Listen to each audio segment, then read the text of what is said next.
already off to a strong, very strong start. One elimination this game here. He's going to pass by a nice little bulk of loot there. Didn't notice it, though.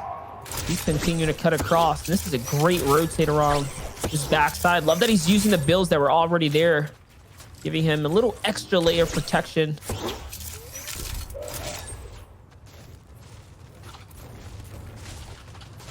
Going to recover now.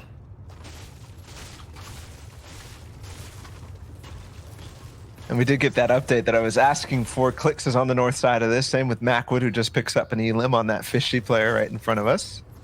Jay Roses is up there too.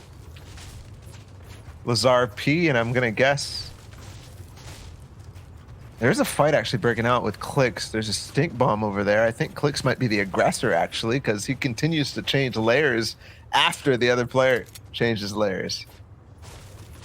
Take a look at that. Cease is going to inch his way in, build out a metal up top, step his way backwards now, and max out his materials. So definitely looking to optimize his settings right now, gathering what little bits of metal that was left inside the kitchen there. And now he's following this storm wave inside. He gets ticked once, but it's not going to be too much of a threat right now, as this zone moving forward is going to tick for 5 and onward. So no longer do you want to play with the storm here. Setting up for vision here now. Time to read the field and figure out how it is that he's going to get his move on. Ooh. Other big names in this lobby here. Macwood, Tomas, Lazar. I saw Furious as well. The NA East FNCS Invitational Solos champ. So this is definitely going to be a difficult one. But what is difficult is this zone. It continues to pull northwest. That is so hard to reconcile, especially if you drop over in the southeast.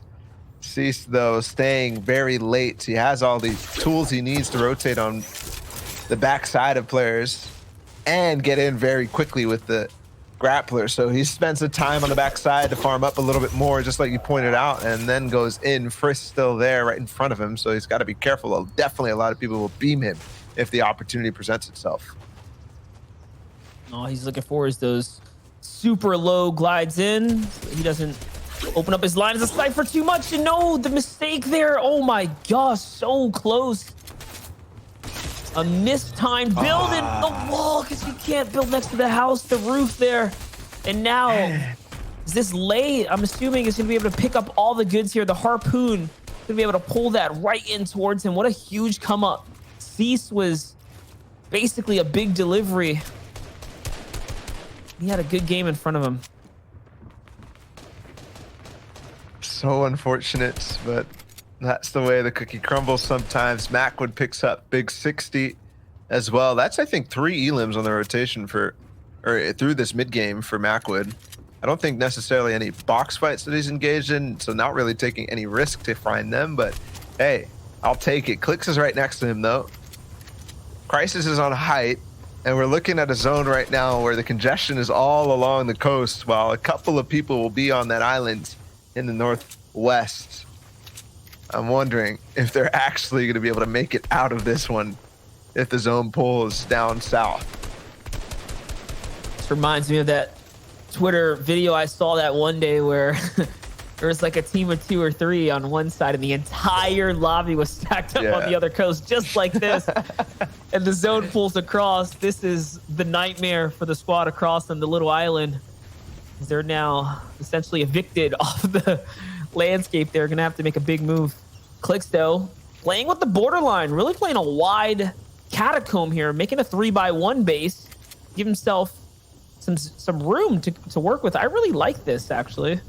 Yeah, how this you're is right. going to play out for him. You call it a catacomb. It definitely could be if somebody decides to start spraying at this, especially before the zone moves. He's going to go for it, though. A fight on the backside. Yes, I love the targeting from Clix.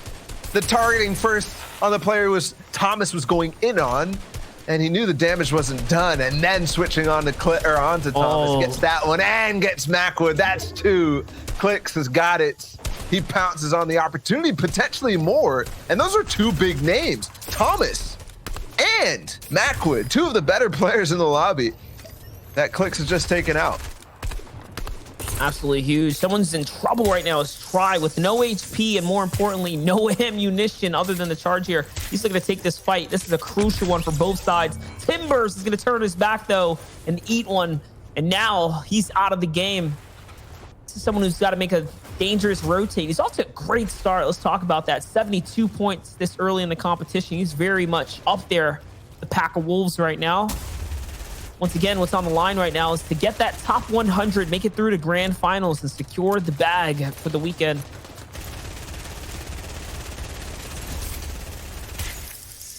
Gonna watch Joey there get melted on the wide shot. Team Extra has a lot of presence here in the competition for the West team. Ooh, I didn't see that. Maybe Jacob's name is hard to see sometimes now with the low-key Eat P Jacob, but he's down on low ground somewhere in this 5th zone and has the opportunity also a little. So West representation in this lobby is high, even though we've seen Clix, we've seen Macwood, we've seen Frisk and those guys. I think we'll see a West player on top in this game though, because we've kind of eliminated a lot of those big threats. Frisk is still there though, and I'm wondering if Frisk is actually dropping Caddy on West, even though he has the ping disadvantage. Only time will tell. We'll see once that zone 6 and 7 come out. That's where the shockwave launcher is really going to shine and start to disrupt things. The player is looking for the big shot though. Oh my gosh, snuck up on by Saint Sky, and Try's going to turn and burn right here. And now he gets delivered the big loot. I wonder what Saint was doing though, because he was crouched up and didn't make a noise. He had an opportunity to fire first and did not, but regardless, though, here's Clix, 4 eliminations, moving into the first full moving. He's looking pretty good as well with all the crash pads. And a launch pad, too. He's going to get in the 6th zone without it, though. That gives him the opportunity in the 7th. Possibly going to try to block NAW. Just the pressure, though. Not even a cone. Not even trying to block him with the full builds. Instead, just trying to throw NAW off. That's not something that ends up happening too much. You just try to sneak through with piece control. Here's a launch pad.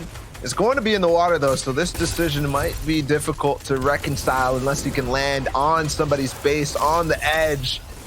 Are they going to tunnel out for him? No, not on the mid ground, so it's a full low ground play for Clix. Things are going to get dicey here. As we see now, it's all over what is the water mass. And oh my gosh, our rocket almost slipped in. He's going to turn his focus right to where it came from, trying to find a player back there. Now things are really cooking. Furious though with full HP and in front of the zone is looking like he's set up for success as well right now. Crash pads are coming out from Clix. He's trying to find anything in his power to get to this next rotate, get to this next zone. And it's down the water. Remember, he does have the builds here. Using the water to his advantage though, gets closer and closer. Not his roof. Good reads here. Controlling the situation. Low ground is such a dangerous spot to be in right now. I love the decision to continue to move forward into that zone a little bit farther because it will pull in that direction. Little on the backside of somebody, it's Cat, and he gets completely demolished with the tack. Has the harpoon to get through the weak structures of the wood, but that's not actually quite enough. Gonna have to try to get some minis, but dangerous situation for Little because low HP and low materials too. Clix with another one onto Glepo. Here's the crash pads all the way up. Does not even go in the zone and blocks Frisk though. Now that's down below for him. Little finds another one, so does Furious, and now top 10 situation for everybody. Jacob is still in this game too. So is Frisk. Good positioning here from Clix as well, just to look down on the lip of the mountain as everyone has to go up and over. You see Little still eating Stormline right now. He's been struggling. He's going to get taken out soon. And there it is. Texie's going to convert on over. Jacob facing the same issues now as well. And on height is Jivy firing down with that pistol. We're seeing so much pistol action. Clix is going to get punished big time by it. And Jivy here is sitting so strong. He still has a few mats as well to continue to carry out this end game. Frisk finally falls here too, Bala. But Jacob gets one, not before taken out by Furious, and the pistol is reigning supreme up on Ida. 1v1 now. Jivy versus Clix. Clix has builds, a lot of them. Oh my goodness, 750 mats still remaining for Clix, so he can build fight to his heart's content, and he's gonna need to as it goes over top. Spend some time for the big pot in the final zone in a 1v1. The pressure is not enough with that pistol, and here we go. The retakes that you know, yes, he will do it. The retake has worked. Jivy, no more mats. The charge shotgun will be all he can, but he gets blocked in. Oh my gosh. With 5 HP, with 5 HP, and that's it. Clix is now going to block him out, and I think he's done it.